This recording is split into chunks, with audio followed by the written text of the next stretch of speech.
And so now to race 2, it's the reverse top 10 grid. 12 laps, Jeff Emery and Elliot Barber, his first start for Matthew White's team. They'll start from the front row, but James, here's the track, 12 turns, 3 kilometres. The test track for a few teams in the Dunlop series. They've done a lot of laps around here, but sometimes you can lose your way. You can, definitely. Very different conditions this time of the year, though, to what a lot of those teams would be used to with their testing. But Winton, anything can happen around here. This race in the past has been very chaotic. Elliot Barber coming off position 2 for this race. A bit of a team switch for him this round. He's moved from the Minder team into the car that Luke Yulden's been driving for Matthew White's team. Ash Walsh on road 2 with Andrew Jones. Remember, the top 10, as we mentioned, reversed around. It's the regular 3-race format this weekend. Wood and Mostert, McLaughlin and Yulden, Pye and Percat, the race 1 winner from 10th. The 2 Sonic cars, George Medicki and Rodney Jane, they're on home test track soil. They've struggled this weekend. Aaron Russell, that car repaired from a pretty nasty crash at Mount Panorama. And Andy Kiss's car repaired too. He starts down the back. 20 cars on the grid for this 6th round of the championship. Jeff Emery on the right, the yellow Commodore from Greg Murphy Racing.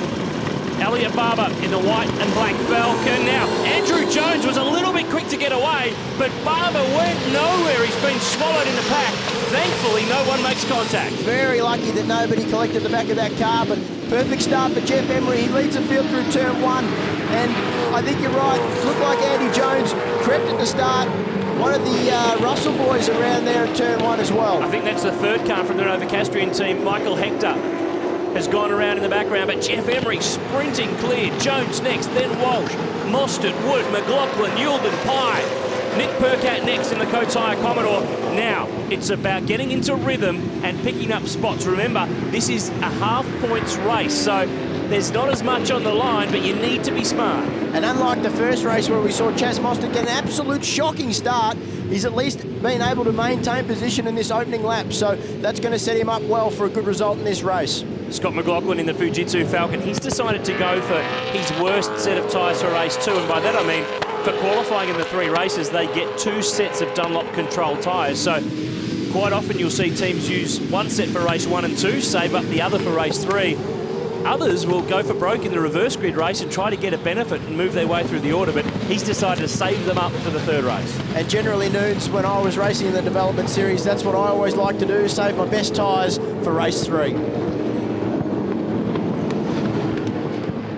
Car 20 has been judged to have had a false start, and 5 seconds will be added to its race time. Confirm car 20, false start, a penalty of 5 seconds added to the race time. Okay, that's race director Paul Taylor in race control, radioing to Sarah Schofield, who's the sporting operations coordinator for V8 Supercars. Now, Jones is going to get a 5-second penalty, but I think he's going to lose a spot or 2 here as well. He needs to go for broke here, because wherever he finishes, he'll be 5 seconds back on his race time because of that crep start. And now he's got Mostert all over the back of him, just like he had in race 1. Dale Wood coming into this argument as well. But Mostert, he's got the lights on. He's up the inside into turn 7. Nice move there by the championship leader. And he jumps through to 3rd spot.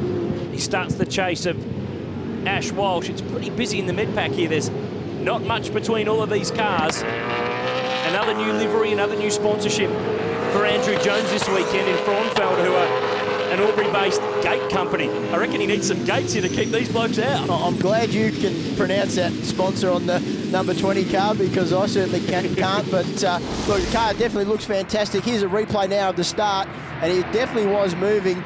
And I guess it's sort of exaggerated by the poor start that Elliot Barber made, but like we mentioned before, lucky that nobody collected the back of that Falcon. On board now with, looks like Rodney Jane, just a bit of footage of Michael Hector going around, and he did get an assist there. He and Adam Wallace in that blue and white Warren Mining Commodore, the ex-GRM car, and Andy Kiss managed to pick his way through. There's Brett Stewart too in the Interquick Commodore. Days of Thunder style through the smoke. Drove through the dirt, made it through, but McLaughlin, that car has not been the fastest here this weekend. He doesn't have the sheer race pace and the speed of Mostert and even Nick Percat, so it's a case for him. Play it smart, pick up the points, send the fight to Sydney. And not unexpected, Nunes. We mentioned at the start of the show that Scott was coming into enemy territory. This is, for Performance Racing and Walkinshaw Racing's home test track. So it was always going to be a tough ask for Scotty McLaughlin to go punch for punch with those two. And don't forget too, this is also the test track for some of the more independent teams in Matthew White's squad and Greg Murphy Racing as well. They know their way around this track very well, and their hardware does as well. Of course, Luke Yulden's car is an ex-Ford Performance Racing Falcon that Tim Blanchard has driven so far this season. Tim's decided to focus on his fill-in role for Todd Kelly in the Jack Daniels car in the main series, so Yulden is pushing on. Out front though, Jeff Emery leads the way. We'll take a break from Winton. More race 2 in just a sec.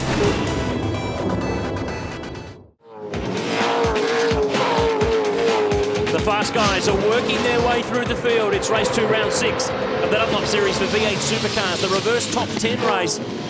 And our opening race winner, Nick Percat's trying to work his way through the order. This pack of cars being led there by Dale Wood in the black. Greg Murphy Racing, GB Galvanising Commodore. He sits in 5th. Nick Percat here is where he started in 10th spot. And really, it's a tough track to pass, James. So the reverse grid race is all about patience. It is, but you've got to remember, Noons, it's only half points in this reverse grid race. So Percat, he's just got to be patient.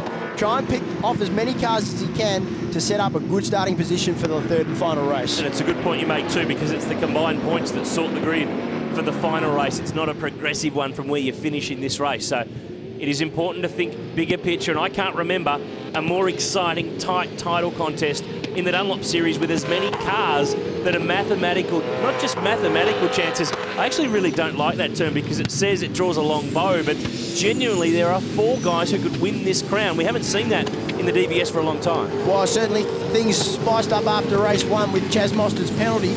And remember, there is a possible 50-point penalty hanging over his head as well. So at the moment it's 25 points, but if the stewards don't see it his way, it could be, I guess, reversed to 50 points, and that will really turn the championship on its head. Good pressure here from Luke Yulden in the J-Leg Ford from Matthew White's team. He said the car was a little bit hard on its rear tyres in the opening race, but everyone this weekend, not just in the Dunlop series, but in every category, has been saying the same thing. There's no grip, it's slippery, it's not nice out there. And that's an end result of racing here in November, which we've never done before. Well, that's right.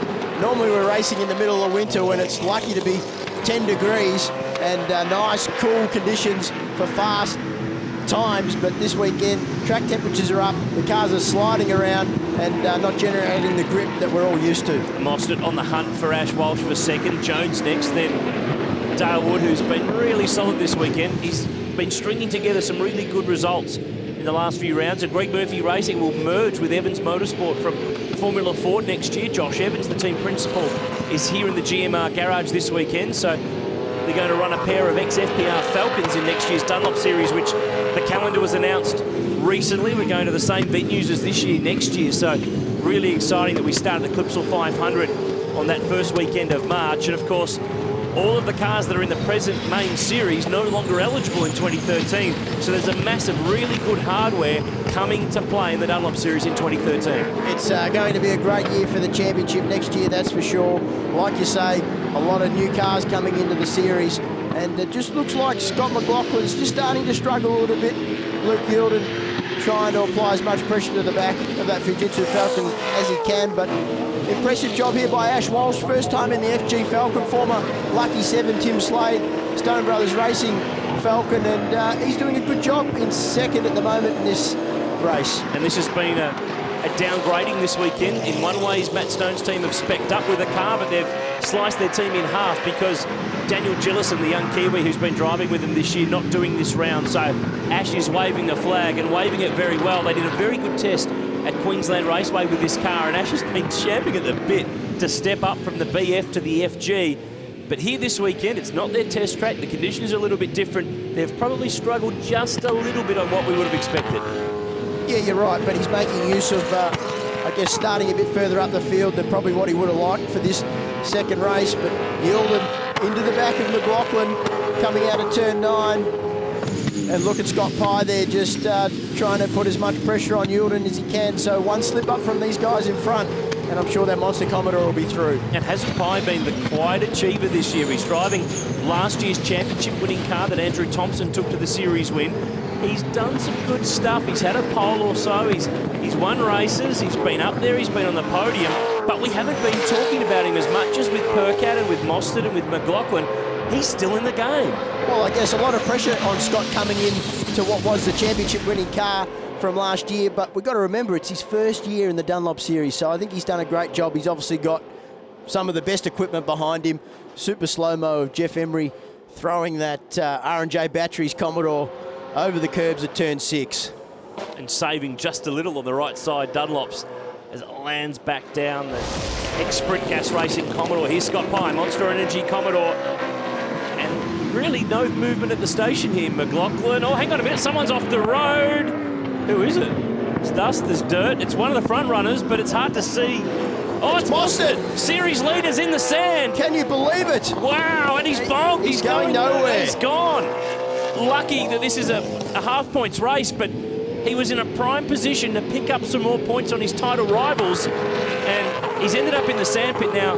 Has he done it on his own? Has he been assisted? Pretty hard to tell. Safety car's been called, but I can't see him staying on the lead lap here. Guys, sorry. Got a bit hungry on the curb, spat me off. No, that answers it. It's DIY. He did it himself, and he's bogged. He's talking back to Dave Patterson, race engineer for the 56 Falcons. So Mostert at the critical time of the championship when he'd worked his way through the drama. Here's the replay. Yeah, he's all gone by himself. Yeah, we heard him describe back to the team that he obviously used a bit too much curb, like we saw Jeff Emery doing through turn 6, and it's fired him off the track, and that's going to hurt his championship. He rejoins, but he is last. We'll get a restart when we come back at Winton Motor Raceway.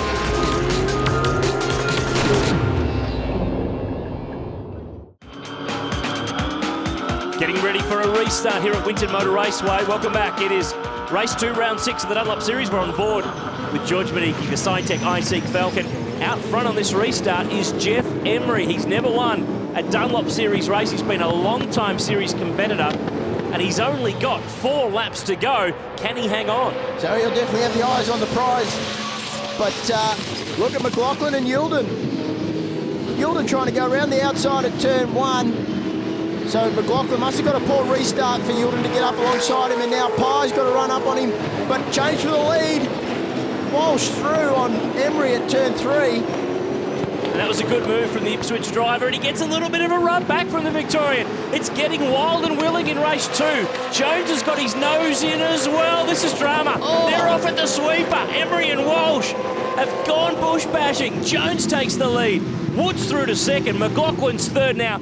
Have a look at Emery. Well, he's going to rejoin over at turn 8, which is permissible, but he needs to slow. He needs to redress that because he's actually got a margin over the other driver, so he needs to slow down and let them catch back up. Otherwise, I reckon he'll get a penalty. And remember, Andy Jones has got that 5-second penalty over his head for that jump start, so he'll have his head down trying to pull as much of a gap as he can from the cars behind him. McLaughlin now up the inside of Wood. Oh, this is risky. 10 over the curb.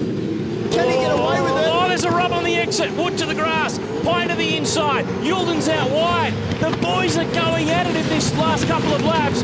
Wood's down the inside. Pye's pushing him. McLaughlin gets rammed into. Championship, boys. Championship. Two of the contenders have clashed. Pye's at pit entry. The world's gone crazy. There's McLaughlin got damage. Can he get back in the game? And that all started with that move down in turn 10. Carried to turn 11. The safety car has brought this race alive. And you know who's laughing his head off? Percat. All 3 of his title contenders.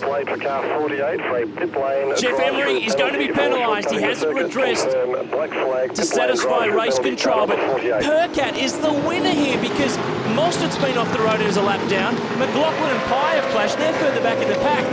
He is back in the title game. Look at this again. This is where it all started. Emery rubs the back of Walsh after he lost the lead.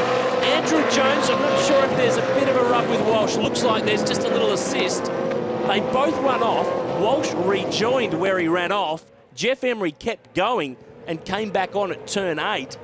But of course, they were all together with Andrew Jones, so he needed to be back where the blue Commodore is. McLaughlin, that was a risky lunge. Yulden gets a run. Very easy. He very easily could have been speared off the road twice then. And Pye now up the inside, pushing Wood along. And this is where McLaughlin and Pye come together, just no room on the exit. Spits them both off the road. The Monster Commodore coming off worse. On board with Madecki. Percat in front. And that's just a matter of too many cars on the road at one time. Something was going to happen.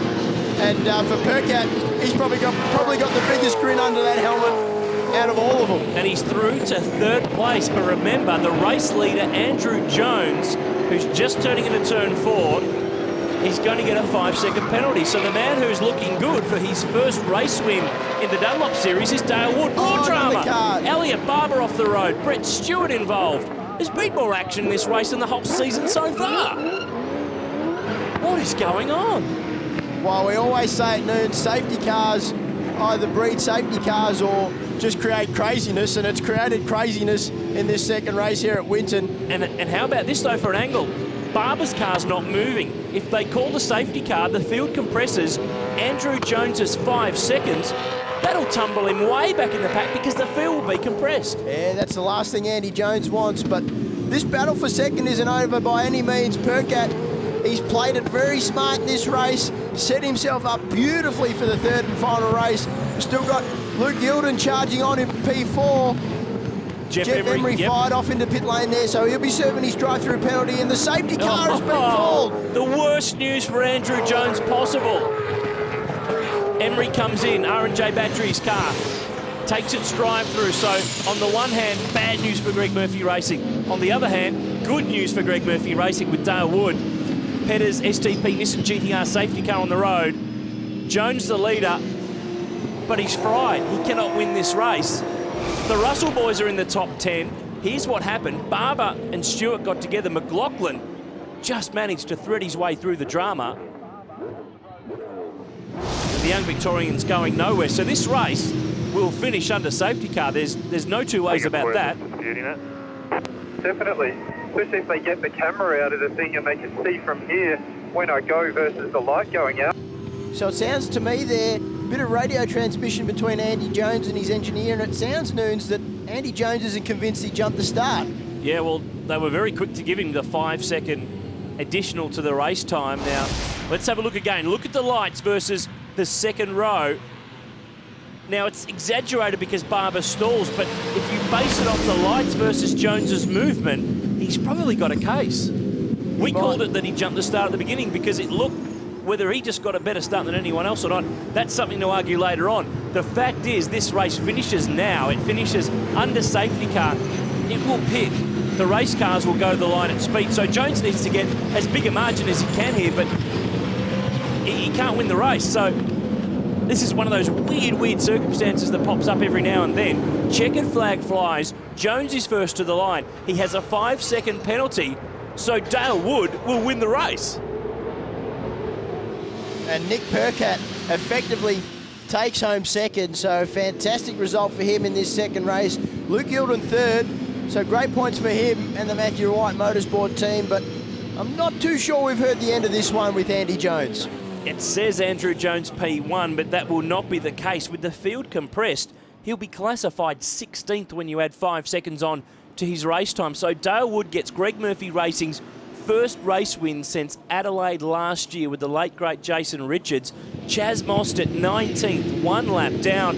This has been the most dramatic race of the 2012 Dunlop Series, and here's what it means in the championship picture. Everyone has closed on Mostert. This is before any penalties are or aren't applied. McLaughlin's within 2 points. Percat's coming home strong, and Scott Pye is in the mix too. Stick with us after the break. It's the final race at Winton Motor Raceway. Race 2's in the guide. It'll be a cracker.